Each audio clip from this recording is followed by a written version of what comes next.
저희 광나일보 제8기 글로벌 아카데미 두 번째 강의를 해주실 윤덕균 한양대학교 산업공학과 매 교수님의 프로필을 잠깐 소개하고 강의를 시작하겠습니다. 서울대학교 공과대학 화학공업과를 졸업하시고요. 카이스트에서 산업공학 박사를 취득하셨습니다. 주요 경력으로는 한양대학교 공학대학원장과 미 버클리대학 개원교수, 그리고 중국 천진20대학 격자교수, 한국경영공학회 회장, 그리고 KMAC 경영위원, 원광대학교 원광학원의 개방이사, 그리고 한국 TOC 협회 회장을 역임하셨습니다. 수상 경력으로는 2002년 대통령상을 수상하셨고요. 2011년 한양을 빛낸 교수로 선정되셨고 2013년 대한민국 국조 근장 훈장을 수상하셨습니다. 그리고 2018년 경기도지사 공로 표창을 받으셨고요.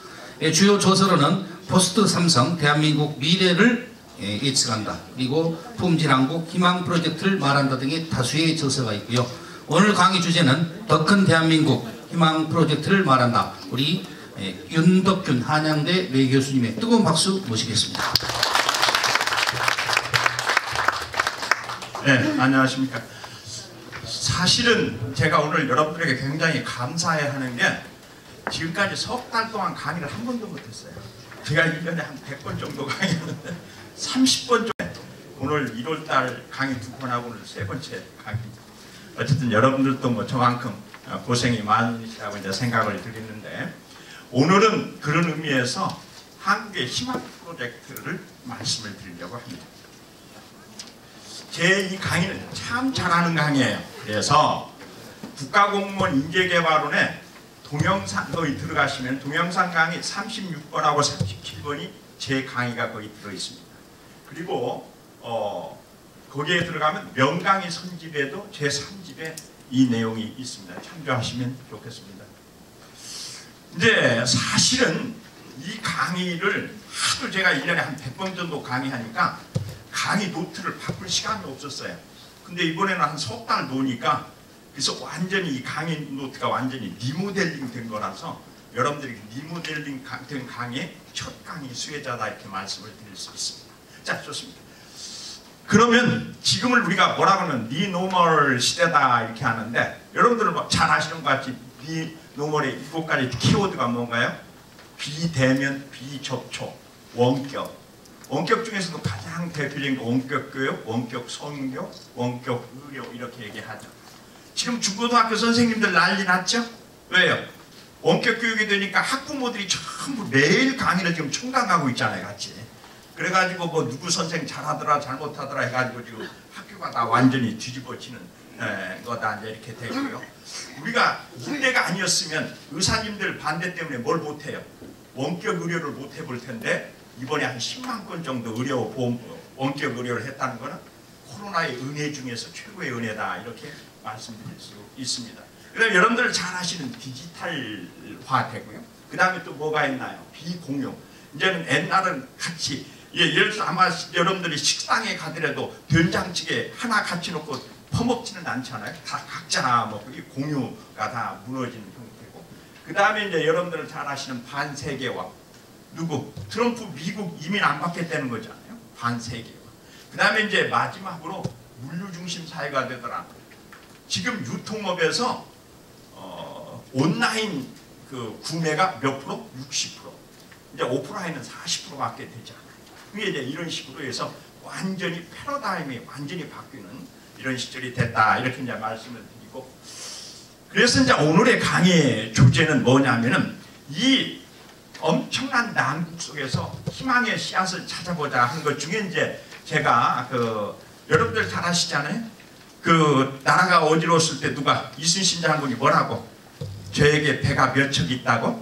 아직도 12척이 있습니다. 과연 우리에게 배 12척이 있는지 한번 먼저 살펴보고요.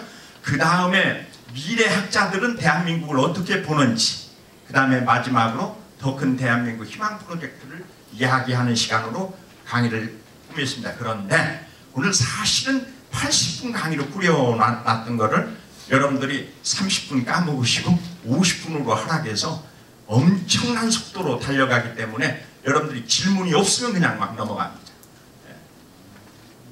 제일 처음에 이제 여러분들 아시지만 난국 속에 피는 희망의 씨앗이다 했는데 인수신 장군이 뭘 하겠다고요? 12척의 배가 있사옵니다 이렇게 했는데 사실은 명량해전에서 싸운 배는 몇 척? 13척입니다.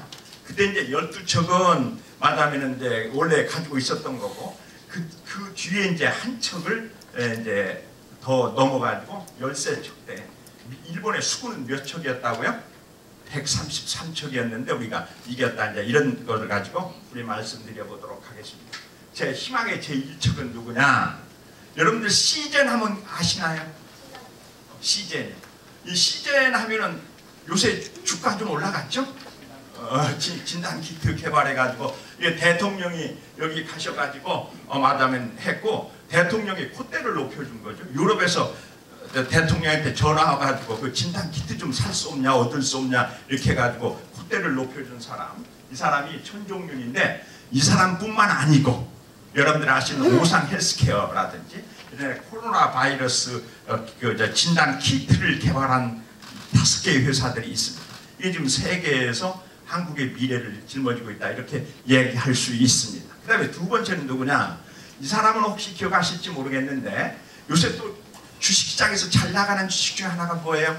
동진 세미캠이에요. 동진 세미캠이 무슨 회사인지 아시는 분? 우리가 작년에 아베가 우리나라 골탕 먹이려고 뭘 했어요?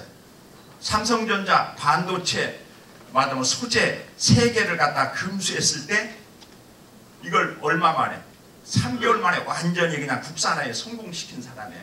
그래서 지금 이게 이제 재밌는 건데 말하자면 그 민주당의 여기 최고위원회의를 여기 아까 얘기한 동진세미캠의 연구실에서 했습니다.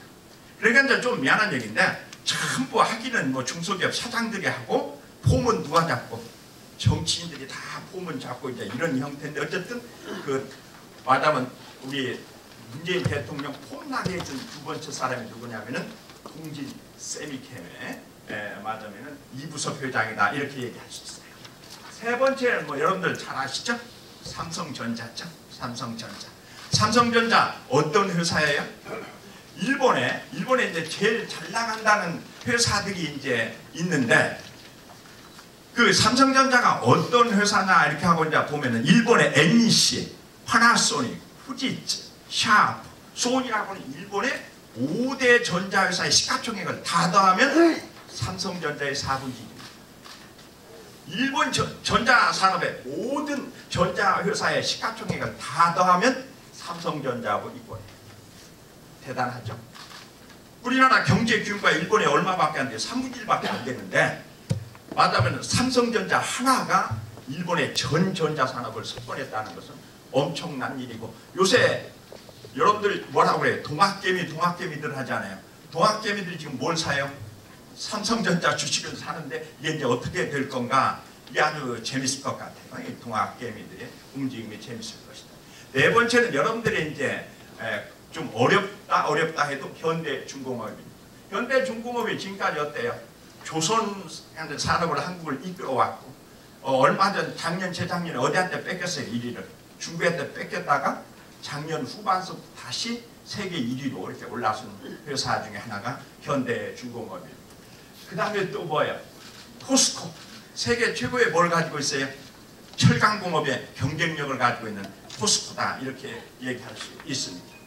그 다음에 이제 여러분들이 우리가 이제 불만이 많고 뭐 하지만 요새 주식에 대종을 이룬다. 여러분들이 주식 산다 하면 뭘 많이 사요?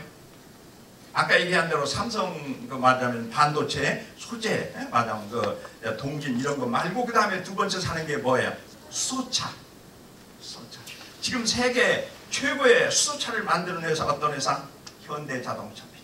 맨날 노사분규 시달리는 것 같아도 세계 최고의. 그래서 대통령도 이 수소차에 대한 기대는 굉장히 크다 이렇게 되어 있고 일본의 도요타 쪽에서 이제 다른 거는 다 말하면 현대를 자기네들이 추월했다고 생각하는데 수소차에 관한 한 현대한테 지금 추월을 당했다 이렇게 이제 볼 수가 있습니다.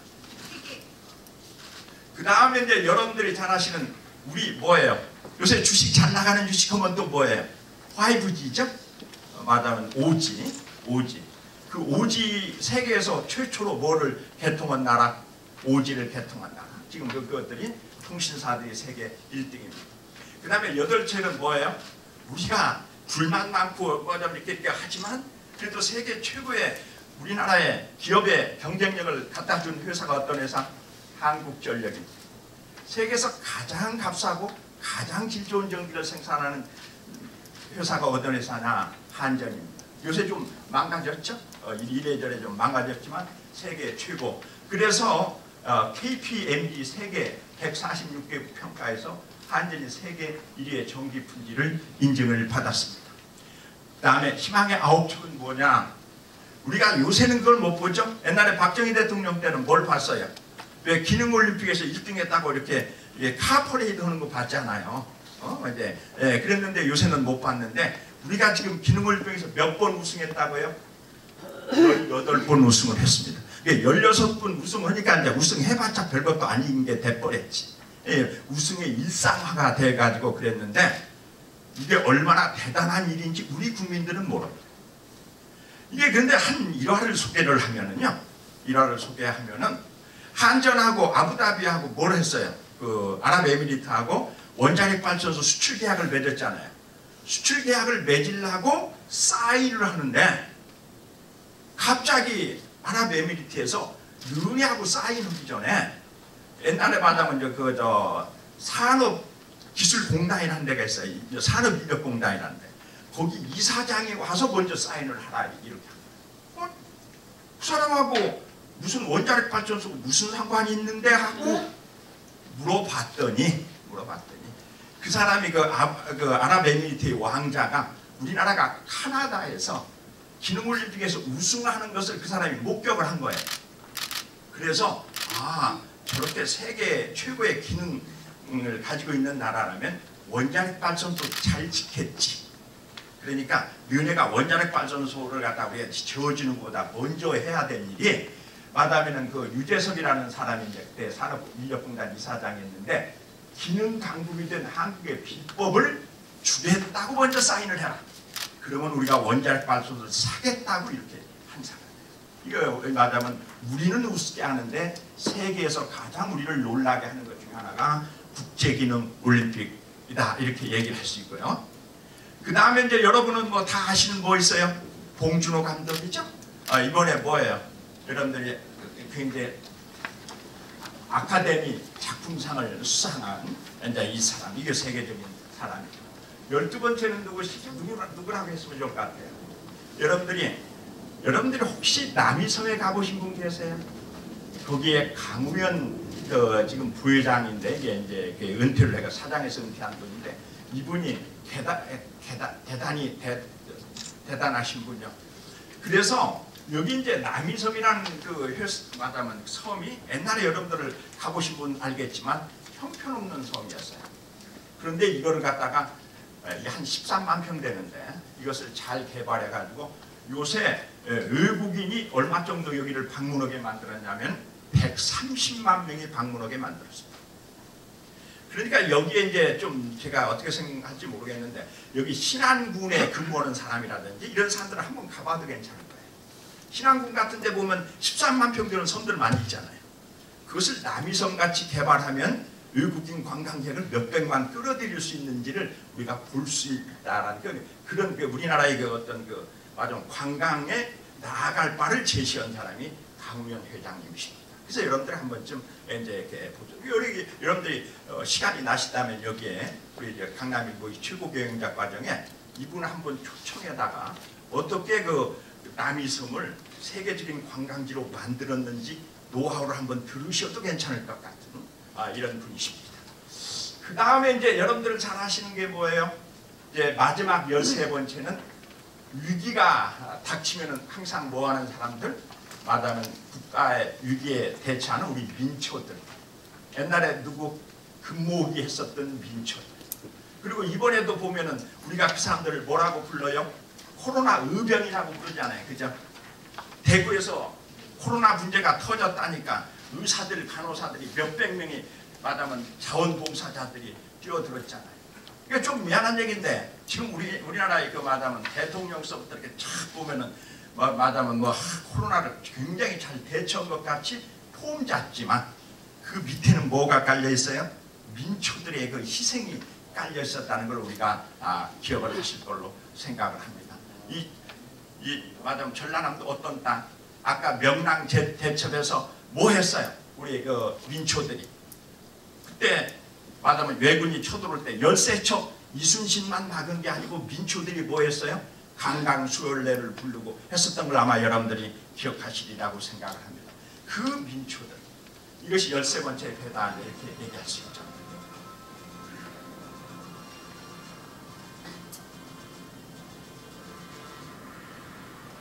이 민초 적이 쳐들어오는데 여기서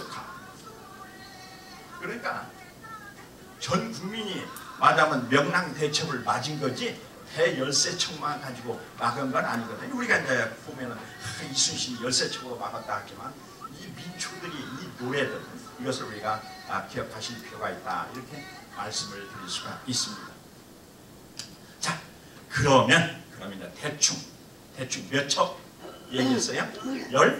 13척. 그건 이제 우리가 생각하는 거고 그런데 더 중요한 건 뭐가 더 중요해요? 외국인들이 어떻게 보느냐는 거죠. 그죠? 우리를 어떻게 보느냐. 거기서 이제 가장 중요한 것이 미래 학자들이 보는 대한민국의 역동성은 뭐냐.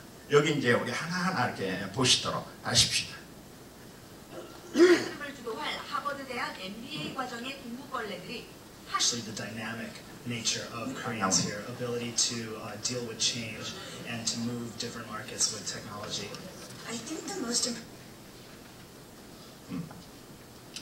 여러분들이 이제 요새 옛날 같으면은 한 10년 전만 해도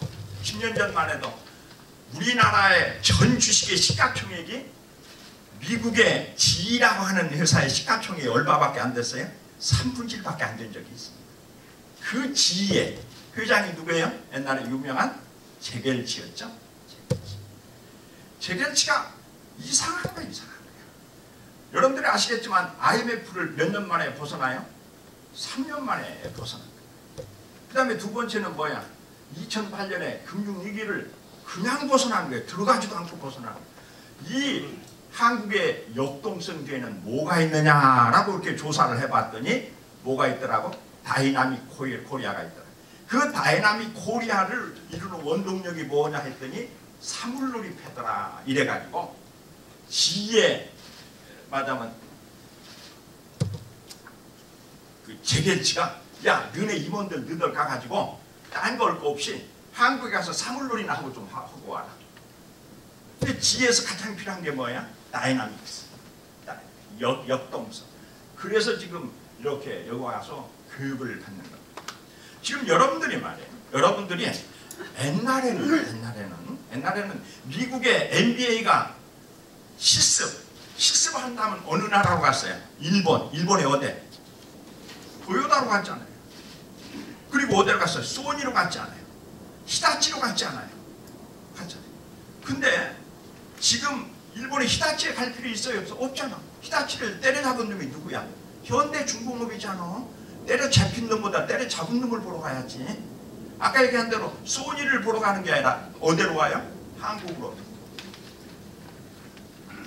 도요타는 어때? 곧 때려잡힐 놈 아니야? 그 때려잡을 놈을 보러 가야지. 그래서 전부 한국으로 하버드생들이 한국 직경영을 배워. 여러분들이 이렇게 가서 보시면은요, 이렇게 그저 이마트나 이런 데 보면은 외국인 애들이 한 20명씩 이렇게 한 사람 졸졸졸졸 이렇게 따라다닙니다. 걔네들 다 뭐로 와요?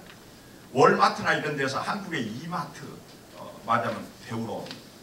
이것이 현실. 그런데 이제 우리나라 아줌마들만 생각 없이 애들 데리고 지금 어디로 가요?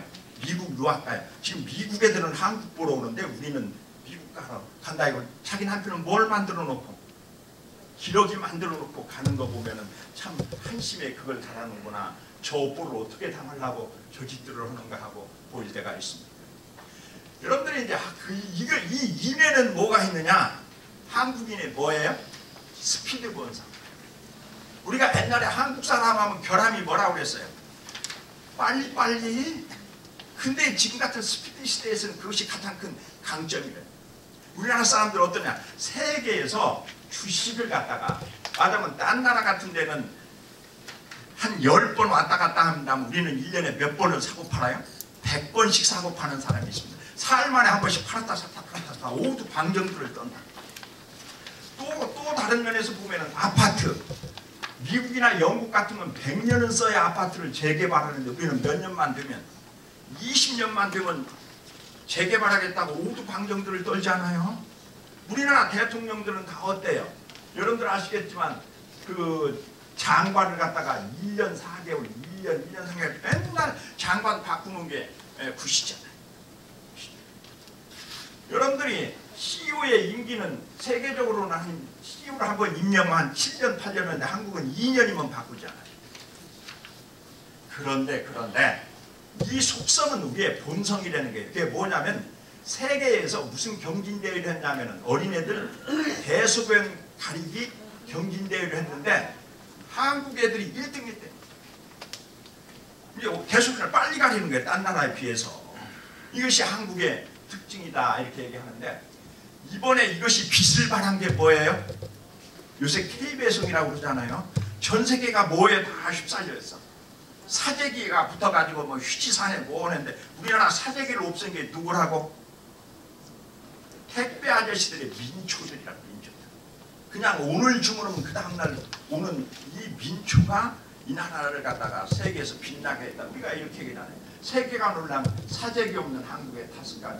이것이 높게 빼서. 그래서 이번에 또 주식 제일 많이 오른 회사의 주식이 어느 회사? 쿠팡. 그러니까 여러분들이 어떤 회사가 말하자면 뉴노멀에 적용되느냐 안 하냐면 주식하는 사람들은 다 알아. 오른 주식은 다 이게 뉴노멀에 적용이 되는 회사들이고 주가 떨어지는 회사들은 다 이제 이건 뒤처진 회사들이라고 보면은 거의 틀림없습니다. 아시겠지만 이 쿠팡이 이게 바로 배달 그거다 이렇게 보시면 됩니다. 미래학자 짐 데이터는 뭐라 했느냐? 미래 세계의 중심은 한국이 될 것이다. 왜 그러느냐? 한류가 세계의 중심이 될 것이다. 그 한국인의 뭐를 가장 높이 평가했느냐면 한국인의 뭐? 창조성. 이게 한국은 스피드 있으면서 뭐 하다고? 창조적인 민족이다. 세계에서 디지털 신호를 제일 먼저 쓴 나라가 우리나라니까. 우리나라에 뭐? 봉수대에 5개 딱 놓고 불이 2번 1 안 들어오면 제로. 원제로 원제로에서 5비트 시스템을 세계 최초로 상용한 나라라. 여러분들이 어디 가면 알아요? 제주도에 가면은 여러분들이 이제 그 잘 아시는 것 중에 하나가 이게 이제 이걸 뭐라고 그러냐 좀 깜빡이던데. 이렇게 대문 앞에 이렇게 줄이 3개가 있잖아요. 그래서 3개가 다 걸려 있으면 어때요? 사람이 춥다 했으니까 오지 말아라. 맞아요. 이렇게 내려져 있으면 불화도 좋다. 이거 완전히 디지털 신호를 세계적으로 문 앞에다 쓴 나라가 세계 최초의 나라다. 우리가 이렇게 얘기해요. 더 중요한 건 여러분들이 이렇게 보면은 옛날에 낭랑시대에 동거울이라는 게 있잖아요. 그죠? 그 동거울에 뒤에 가면 이렇게 문양을 새겼는데 이것이 요새로 얘기하자면 256 메가 D램 수준이랍니다. 요 금 긋는 그 실력이. 그래서 이게 세계적인 말하자면 창의성의 나라다 이렇게 얘기해요. 짐 노저스 세계 최고의 투자라고 하는 짐 노저스는 자기 친구들을 만나면 뭐라고 한다고요? 내가 너라면 지금 어디에다 투자하겠다고? 한국에 투자하겠다. 왜? 이 사람 하는 소리가 그거야. 한국의 38선이 무너지면 세계에서 가장 흥미진진한 곳이 될 것이다. 남북한이 이렇게 결합됐을 때 엄청난 파워를 가질 것이다. 이게 짐 노저스예요. 여러분들이 지금 돈이 있다면 어디쯤 38선 주변을 사두는 것도 과히 나쁘지 않다. 왜? 세계에서 관광장에 보고되는 거예요. 관광장. 이게 한 70년 동안 여기 이제 그 남북한이 해가지고 여기 사람이 안 들어갔잖아요. 세계에서 이게 몇 평쯤 되냐면 약 3억 평쯤. 3억 평에 사람 한 발자국 안 들어가서 자연 생태계가 세계에서 이렇게 보존된 나라가 여기밖에. 그러니까 우리가 지금 왜 케냐 같은 데 가면은 왜 가요? 거기 뭐 야생에 있는 사자 보러 가잖아. 이제 이것이 제대로만 된다면, 남북이 제대로 합의만 된다면, 이걸 훼손만 안 한다면 세계적인 뭐야? 관광의 도구가 될 것이다. 이건 뭐 명확한 거예요. 그래서 짐 로저스는 야, 이거 해방 맞으면 남북한이 통일되면 한국 한번 가봐라. 나 같으면 한국에 투자하겠다라고 하는 거예요. 그런데 이제 여기 폴 케네디라고 하는 사람이 있습니다. 그 세계 점쟁이 중에 최고의 이제 점쟁이인데, 폴 케네디가 이제 그 일본 동경대학에 가가지고 요 정도 사람을 놓고 강의를 했어요. 그러면서 21세기는 어느 나라의 시대가 될 것이다? 한국, 일본, 중국의 동북아의 시대가 될 것이다. 이렇게 강의를 했어요. 그러니까 그 동경대학교 학생 하나가 손을 번쩍 들고 질문했어요. 교수님, 그러면 그 세 나라 중에 어느 나라가 오야가 됐지요? 아, 일본 애들은 오야에 관심이 많잖아. 태생적으로 이제 그 야쿠샤 그 태생이 있으니까 누가, 이게 여러분들이 이제 재밌는 게, 여기 오늘 아까 뭐예요? 뭐 팀장 뽑는다고 그러잖아요. 일본 애들은 2명만 딱 보여도 오야를 결정합니다. 누가 오야할 건가. 그러니까 당연히 그 세 나라 중에 어느 나라가 오야가 될 거죠? 이렇게 물었어요. 그러자 이 사람이 대뜸 뭐라 그랬냐면 네버 차이나. 중국은 절대 안 돼. 그래요? 그러면 일본인가요? 어째? 그러면 세 나라 중에 둘이 아니면 한국밖에 없잖아요. 그러면 한국인가요? 했더니 뭐라고 대답했다고요? 메이비. 아마도. 그러면 왜 이 사람이 폴 케네디가 아마도라고 대답했겠느냐? 이 그림을 보면 그걸 압니다. 한국하고 중국하고 일본이 있는데, 중국 사람은 4명 중에 3명이 한국을 좋게 생각하고, 한국은 2명 중에 하나가 중국을 좋게 생각하고, 일본은 3명 중에 하나가 한국을 좋아하고, 한국은 4명 중에 하나가 일본을 좋아하는데, 이 두 나라는 완전히 왼수예요. 그러니까 여러분들이 이렇게 생각하는 거예요. 한중일이 모이면 중국 사람은 일본은 맞다면 자기의 라이벌로 생각해요. 한국은 여벌로 쳐. 이렇게 한쪽으로 쳐. 그 다음에 일본도 똑같이 중국은 라이벌로 생각하고 맞다면 한국은 여벌로 쳐. 그래서 지금끼리만 싸우는 거예요. 여러분들이 그 이제 유럽에 가보면 대개 국가 기구가 다 어디에 있어요? 스위스에 있습니다. 왜 스위스에 있느냐?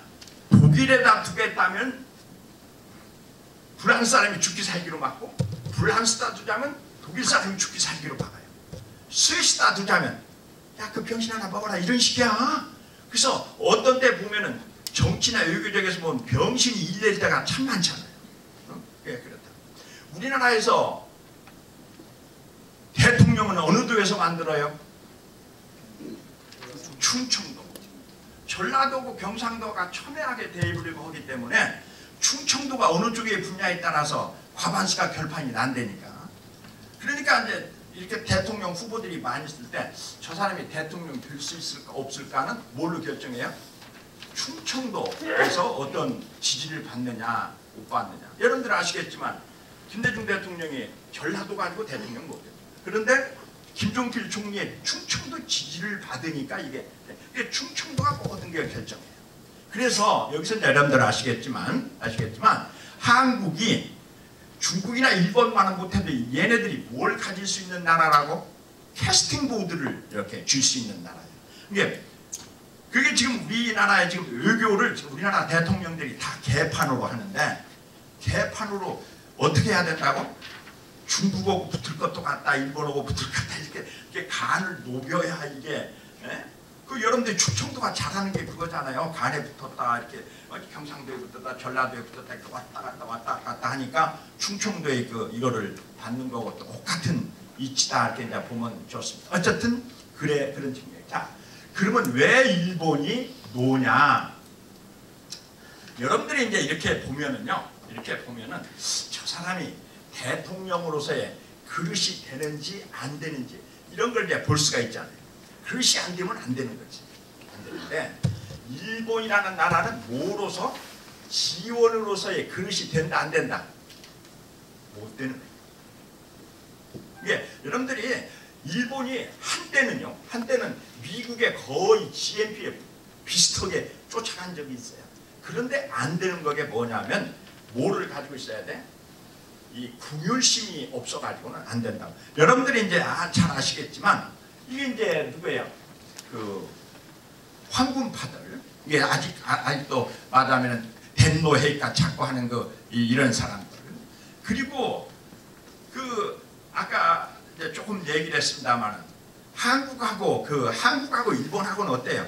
경제적으로 우리가 일본의 인구의 2.5분질이고 땅 넓이로 하면 3.7분질밖에 안 되고 그것도 반쪽이니까 그런데 그걸 가지고 뭐 소부장 재료를 말하면 뭐 주네 안 주네 하고 그게 지원국가로서 가질 태도는 전혀 아니잖아요. 그죠? 그 정도 가지고는 절대로 지원국가는 못 되는 거지. 못 되는 거지. 마찬가지로. 그 다음에 중국이 내버린 이유는 뭐냐? 중국이라는 나라는 남한보다 땅 넓이가 몇 배? 100배. 그런데 지금 전 세계하고 전쟁을 하고 있잖아요. 자, 인도하고 카슈미르 분쟁을 일으키고 있고요. 그 다음에 여기 이제 보면은 필리핀, 그 다음에 일본하고 민다나오, 여기 이제 이렇게 해가지고 전 세계하고 이렇게 전쟁. 지원이라고 하면은 포용성. 근데 중국은 포용적인 국가는 아니다 하는 거는 일본이 한때 말하면 그 미국의 GDP의 70%까지 아까 더 올라간 적이 있어요. 근데 그냥 한 방에 작사를 내버려요. 한 방에 작사. 중국도 마찬가지고. 그래서 이제 아마 여러분들이 옛날에 그 면에서 미국을 추월해 나가잖아요. 계속 추월해 나가지. 그런데 중국을 가장 어렵게 하는 게 뭐냐 하면은 미국의 포위 작전입니다. 인도가 있고 여기 베트남이 있고 대만이 있고 일본이 있고 한국이 전부 포위 작전을 하고 있어요. 그래서 미국하고 중국하고 전쟁을 하면 중국이 전쟁이 된다 안 된다? 안 돼. 중국에서는 미국을 공격하려면 ICBM으로 공격을 해야 되는데 미국은 그냥 여기서 장사포만 쏴도 중국이 꼼짝을 못하게 돼요. 그래서 중국이 굉장히 어렵다.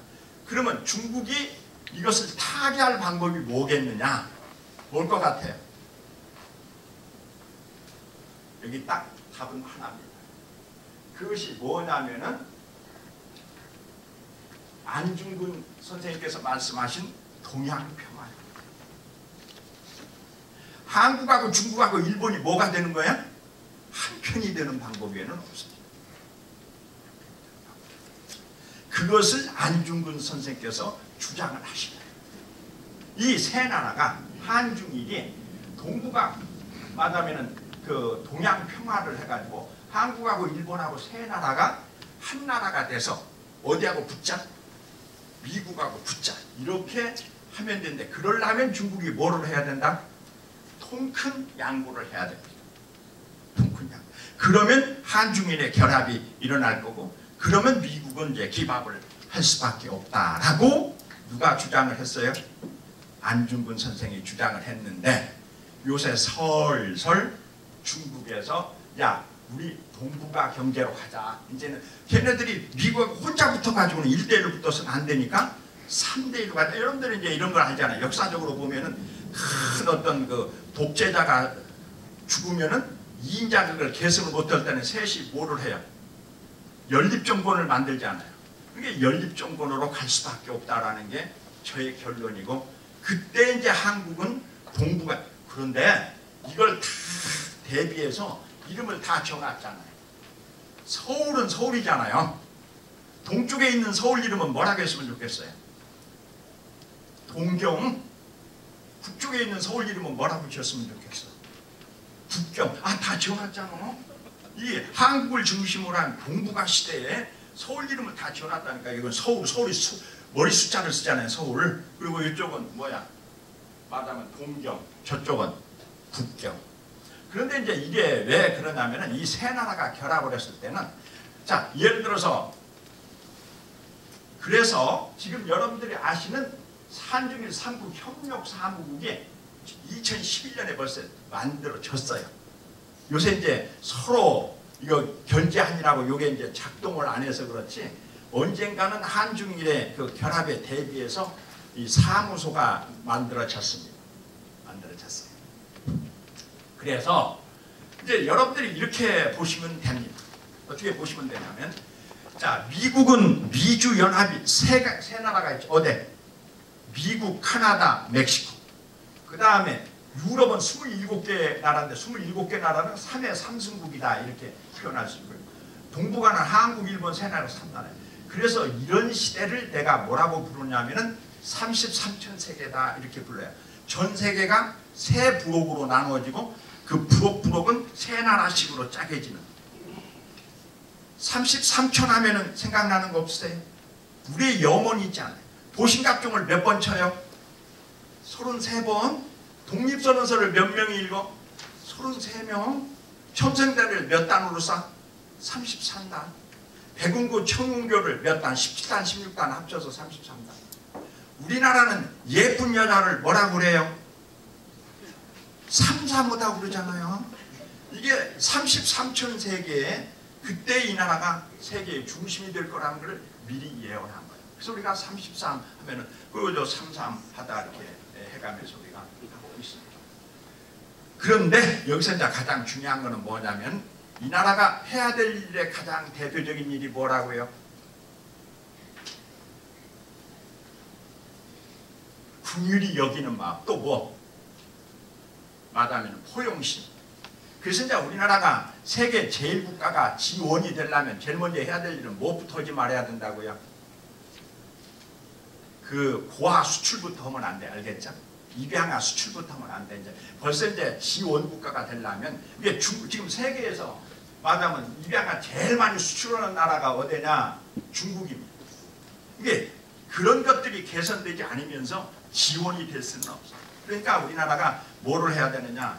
해외에 대한 원조를 늘리고 말하자면 입양아를 우리가 수입하고 이제 이런 식으로 해 우리가 이제 이거를 한마디로 사랑의 실천이다 이렇게 이야기를 하는데 한국의 지정학적 그 우월성을 보면은요 이게 한국을 중심으로 해서 일본 열도를 우리가 좌청룡으로 보고요 말레이시아를 보면은 우백호로 봅니다. 크게 보면은 아메리카가 의청룡이고 의백호. 그래서 이 한국이 뭐라고? 더블 혈자리라는 거예요. 세계 중심 혈자리다. 우리가 이제 여기서 이렇게 보면은요, 이 서울을 중심으로 해가지고 이렇게 말하면 그 동북아에 이렇게 넣는다 그러는데 우리가 이제 해야 될 일 중에 가장 대표적인 일이 뭐냐면은 한중하고 말하면 나 이 부산 사람들이 요새 뭐 하는지 몰라요. 부산이 발전을 하면 뭐 비행장 만들고 하는 것보다 더 중요한 일이 뭐야? 부산하고 후쿠오카하고 뭘 파면 돼요? 해저턴을 파가지고 일본 사람들이 그냥 부산 차 타고 놀러 오게 만들어 버리면 될 텐데 왜 이걸 안 하는지 모르겠어요. 그 다음에 이제 인천은 뭘 해야 되냐면 웨이아이하고 뭐 해요? 이렇게 터널을 뚫어가지고 한국이 이렇게 일본하고 중국 이걸 다 뚫는 중심이 될 수만 있다면 그러니까 누군가는 이걸 해야 되겠지. 해저터널을 파가지고. 그런데 이거 하나도 어렵지 않아요. 이게 하나도 어렵지 않은 게 한일 해저터널은 우리가 팔 필요가 없어요. 터널 연결한다면 누가 더 원할 것 같아요? 섬나라가 원해요? 육지가 원해요? 섬이 원하지. 그래서 일본 애들은 이거 다 지그대들이 벌써 파봤다니까 한 500m쯤 파놓고 우리 보고 하자고 하는데 우리가 안 하는. 그 다음에 중국 이거는 또 우리는 하자고 하는데 중국이 안 한다. 옛날에 이제 그 김문수 지사가 경기지사 할 때 이제 제가 그렇게 얘기하면서 왜 이걸 해야 되냐는데 김문수 지사 이게 경기도로만 한다면 자기네가 하겠다. 그런데 가까운 데가 인천이랍니다. 이렇게 인천. 그래서 인천시장이 해야지 내가 할 일이 아니라서 못하는 거다. 이제 이렇게 얘기를 했었는데 요거. 그래서 마담 우리가 한중 해저터널 뚫고 한일 해저터널만 뚫어놓으면 한국이 완전한 동북아의 중심이 된다. 그리고 이 한일 해저터널을 하겠다는 사람들이 많아요. 옛날에 누가 한다고 했어요? 문선명 그 통일교 교주가 자기가 허락만 해주면 자기가 이거 파겠다고 돈은 내가 되겠다고 한 적도 있고 뭐 어쨌든 이런 문제들이 있습니다. 그래서 여러분들이 이제 서울을 중심으로 해서 비행기로 3시간 반 거리에 갈 수 있는 100만 이상의 도시가 몇 개냐? 147개가 있습니다. 전 세계에서 이런 데가 없어요. 말하자면 3시간 반 거리에 갈 수 있는 147개. 여러분들이 잘 아시는 인천공항의 환승객이 한 800만 됩니다. 아니 뭐하는 사람들이 이렇게 인천공항에서 환승을 많이 하지? 여러분들이 아시겠지만 칭다오에 있는 사람이 파리를 가는데 전에 상해공항을 거쳐서 파리로 가는 게 아니고 인천공항을 거쳐서 갑니다. 여러분들이 중국을 여행할 때 제일 답답한 게 뭐예요? 저기 공항 가면은 환승이 될지 안 될지 모르는 거지. 비행기가 뜰지 안 뜰지 모르잖아. 중국에서는 어떻게 해야 돼? 가봐야 알잖아. 가봐야. 여기서 미리 알지를 못한다고. 그러니까 칭다오에 있는 사람이 전에 상해공항 가면 파리에 갈 수 있을지 몰라. 근데 인천공항은 꼭 떠. 그러니까 인천공항으로 다 오. 그래서 우리가 알게 모르게 인천공항이 경부가에 허브공항이 되어 있다. 이렇게 얘기할 수 있어요. 자, 이번에 여러분들 아시겠지만 여러분들이 돈은 좀 있는데 어디다 투자할 데 없으면 어디로 가라고요? 인천 송도. 요새 잘 나가는 주식들이 다 어느 동네 주식이에요? 송도 바이오 기업들. 가장 잘 나가는 삼성 바이오 바이오로직스 또 그다음에 이게 다 어디에 있어요? 송도에 다 있습니다. 그거 왜 그러느냐? 여러분들 아시는 이건희 회장님이 미국 가서 뭐로 보셨어요? 폐암 수술하고 오셨잖아요. 그런데 그분들이 부자들이 미국에 가서 1년에 뿌리는 말하자면은 체립이라든지 이런 것들이 한 1조쯤 된다고 합니다. 그 의료비로 뿌리는 거. 그런데 중국은 우리나라보다 인구가 몇 배 많아요? 한 30배 많잖아요. 그러면 중국 애들이 뿌렸다면 몇 조? 30조. 그러니까 우리가 해야 될 일 중에 가장 중요한 일은 영종도에다 세계적 메디칼 배지를 져가지고 중국 환자 받아서 먹고 사는 거예요. 그러니까 여러분들이 뭐는 없어진다고 봐야 돼요? 조선소, 자동차 이런 말하자면 기간 산업들은 다 없어진다 보고 뭐만 살아남는다? 이런 바이오 기업들이 살아남을 거라는 거죠. 이번에 코로나에서 보여준 한국 의료 산업의 저력이다. 여러분들 요새 보면 어때요? 코로나는 중국 책임이다 하고 지금 중국에다 6조 달러 소송을 걸고 있어요. 요새 한참 일본이 잘 나가다가 이번에 그냥 작살 나고 있잖아요. 지금 아마도 아베 앞에 굉장히 아문이 들어오는데 처음에는 잘 나가던 요새 지금 벌써 이제 환자 수가 10,000명 넘어가면서 지금 마스크를 어때요? 아이가 첫 마스크 2개씩 나눠주겠다 했는데 그 2개가 다 뭐가 돼버렸어요? 불량품이 돼가지고 일본이 작살 나버린 거죠. 그 다음에 이제 여러분들의 한국이 이번에 세계적으로 잘한 것 중에 뭐예요? 드라이브 스루라고 하는 거잖아. 자동차 타고 가면서 검진받는 게 세계 최초의 이거였구나. 그 다음에 기저귀 만들던 설비로 마스크를 생산해가지고 이제 요새 마스크 대란을 다 무산시켜 버렸잖아. 그러니까 이제 이거는 다 정치인들 자기네들이 잘한 것 같지만 사실은 이 민초들이 다 이거 해결한 거다 이렇게 이제 보시면 됩니다. 코로나 사태에 대한 심각 정부의 충전. 그 다음에 이제 코로나 사태 이후 외국의 반응이다. 여러분들은 이제 아시겠지만 트럼프가 처음에만 해도 어때요?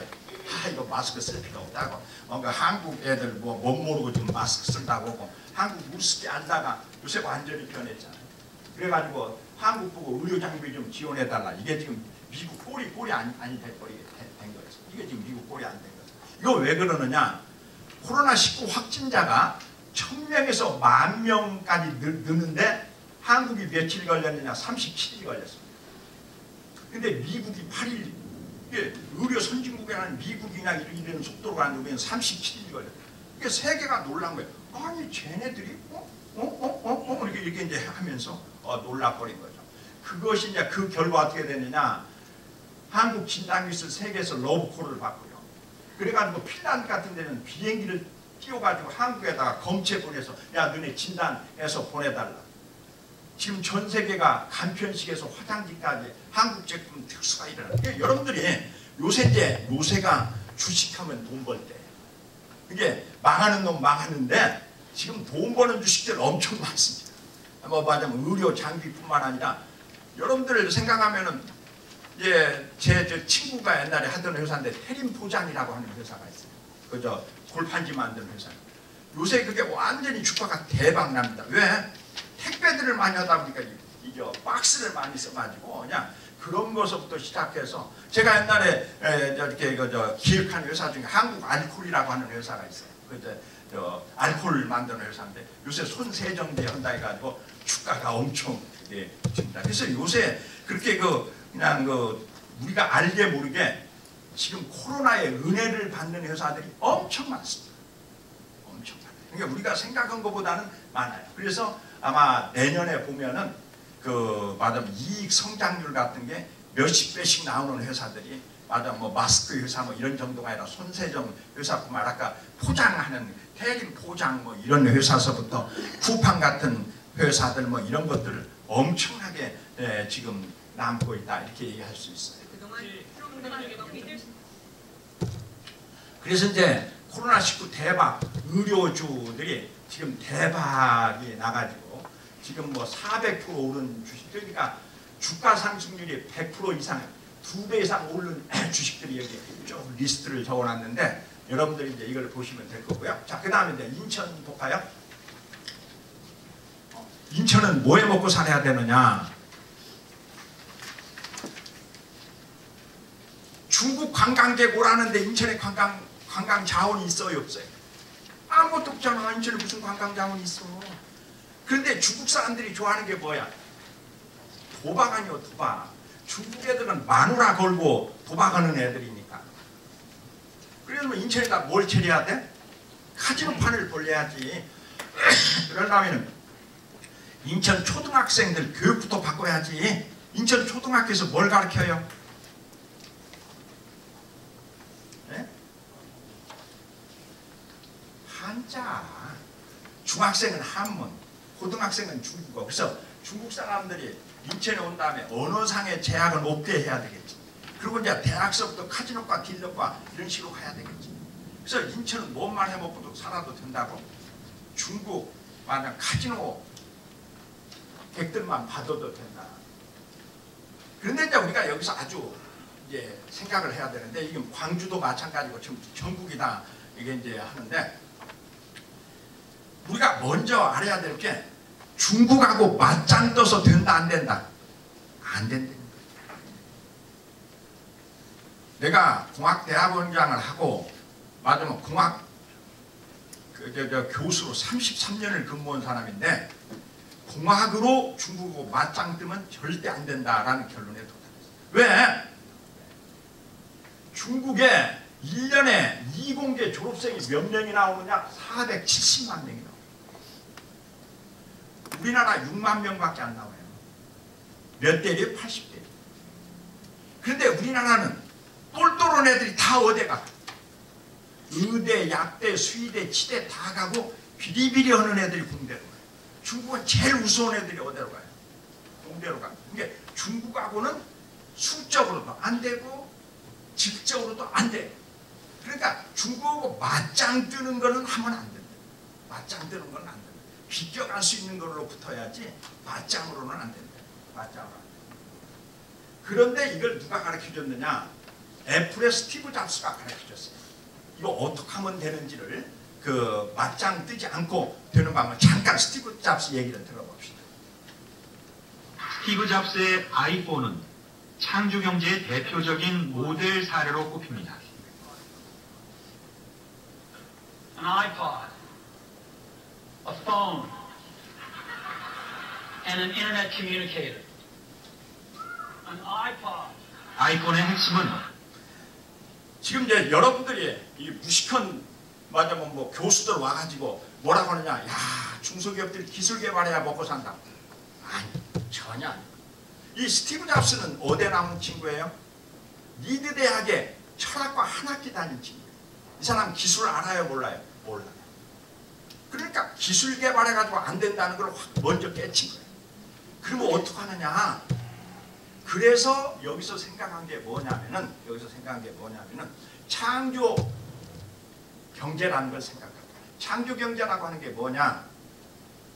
창조라고 생각하니까 우리 이제 왜 박근혜 대통령이 창조 경제를 말아드셨느냐?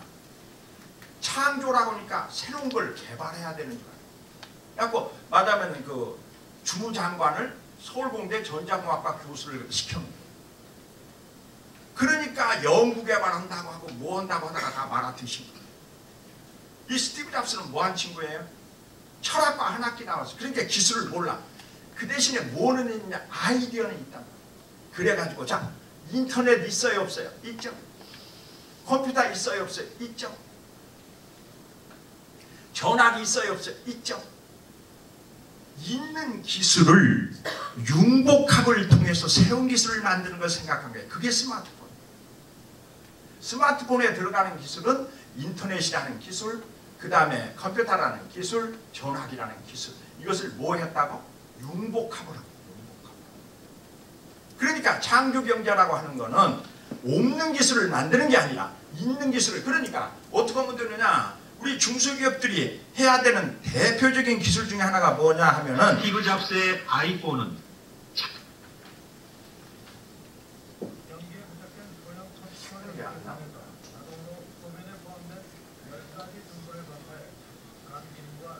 스티브 잡 자, 이건 뭐냐면은 저거에 변기가 있어요.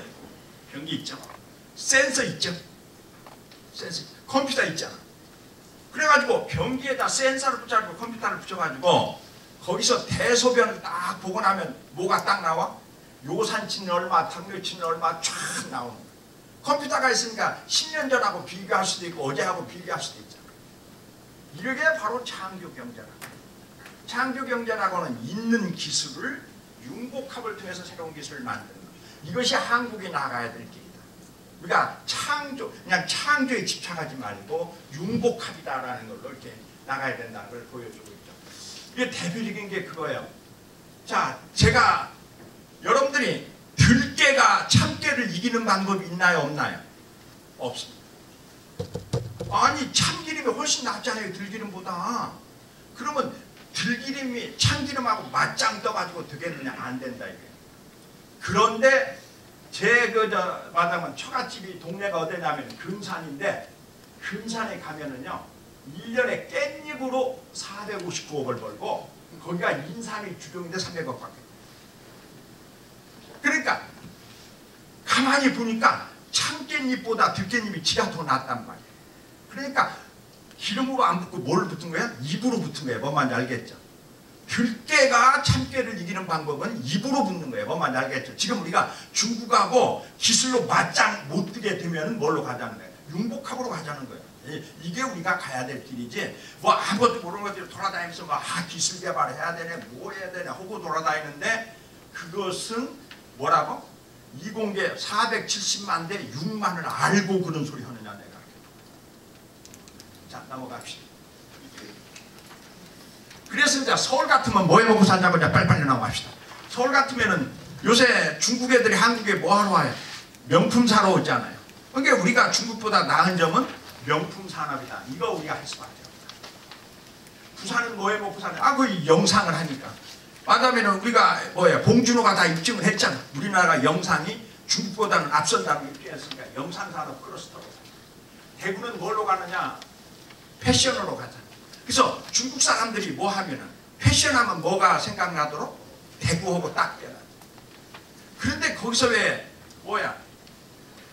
세계 육상대회를 해가지고 육상이 떠오르게 하냐고. 이건 잘못된 거예요. 지금 우리나라에서 제일 못 사는 그 지방자치단체를 보면 1등이 대구고 2등이 광주입니다. 이거 왜 둘이 무슨 공통적인 특징이 있느냐? 정치적으로 세요. 그래가지고 맨날 하는 게 뭐야? 뭐 받으면 육상대회, 수영대회, 뭐 받으면 뭔 대회 가지고 맨날 대회만 하다가 날 새는 거예요. 실질적인 산업활동을 하지 않고 순전히 대구가 우리나라에서 1등인 동네예요. 1등인. 그게 대구는 초등학교에서 뭐 해야 되느냐? 받으면 패션 산업으로 하려니까 미술을 해야 되잖아요. 그러니까 음악 가지고 초등학생들한테 60세 크레파스를 보급해가지고 대구 사람들의 색감이 다동네보다 월등하게 해야지. 그 다음에 대구대학은 뭘로 가? 염색과 염직과 직물과로 가고. 예, 그래서 이제 맞아, 우리나라의 패션 디자인은 다 어디다 모아야 된다고? 대구. 그래서 중국 사람들이 패션하면 뭐 대구하고 이렇게 와야 되겠지. 광주는 뭐 먹고 살아요? 우리가 지금 자, 이 세 나라 여자 중에 어느 나라 여자가 제일 예뻐요? 한국 여자잖아요. 그러니까 중국 애들이 그러는 거야. 이영애가 왜 이렇게 예쁘지? 걔 아무래 퍼시픽 화장품 써서. 그래서 지금 우리나라 화장품이 중국에서 엄청나게 팔리는 거잖아. 이거는 몇백 년이 가도 안 변할 거라고. 한국 여자가 중국 여자보다 예쁜 거는. 그러면 우리나라 화장품이 그냥 중국을 넘어설 거라는 건 너무 명확한 거예요. 그러면 뭐 하자고? 중국 관광객을 부르는데 광주에 가면은 맞아, 코스메틱 밸리라는 데가 있는데 거기 가서 일주일만 있다 오면은 중국 여자들의 떼고장물이 쫙 뻗더라. 소문나면 뭐 할 거야? 광주에 관광을 올 거 아니에요. 그래서 우리가 뭔가 중국 관광객들을 끌어들이는 산업을 일으켜야 된다는 거예요. 대전은 뭐 하자? 요새 그 첨단 산업 단지로 가자. 수원은 뭘로 가자? 소환제 산업으로 가자. 전주는 뭘 잘해요? 화훼산업, 말. 이건 농업의 도시로 해가지고 이 말 한 마리가 말만 한번 잠깐 볼까요? 고양이는 돈은 일반 중소기업이죠. 암말과의 한 번 교배 비용이 1억 원을 훌쩍 웃돈. 이 말이 1년에 얼마를 버냐면 400원을 버는다 한 마리가. 근데 중국은 지금 못 사니까 승말을 안 하잖아. 근데 걔네들이 잘 살게 되면은 중국 인구의 1%가 말을 탄다면 얼마? 1400만 명. 전 세계 말에 실을 말린다. 그때를 대비해서 뭐야? 맞으면 전주에 뭐가 있어요? 장수문에 가면은 종마장 있잖아. 그걸 제대로 해가지고 말을 키워가지고 중국에다가 말만 공급해도 전라북도 먹고 사는 데는 거의 지금.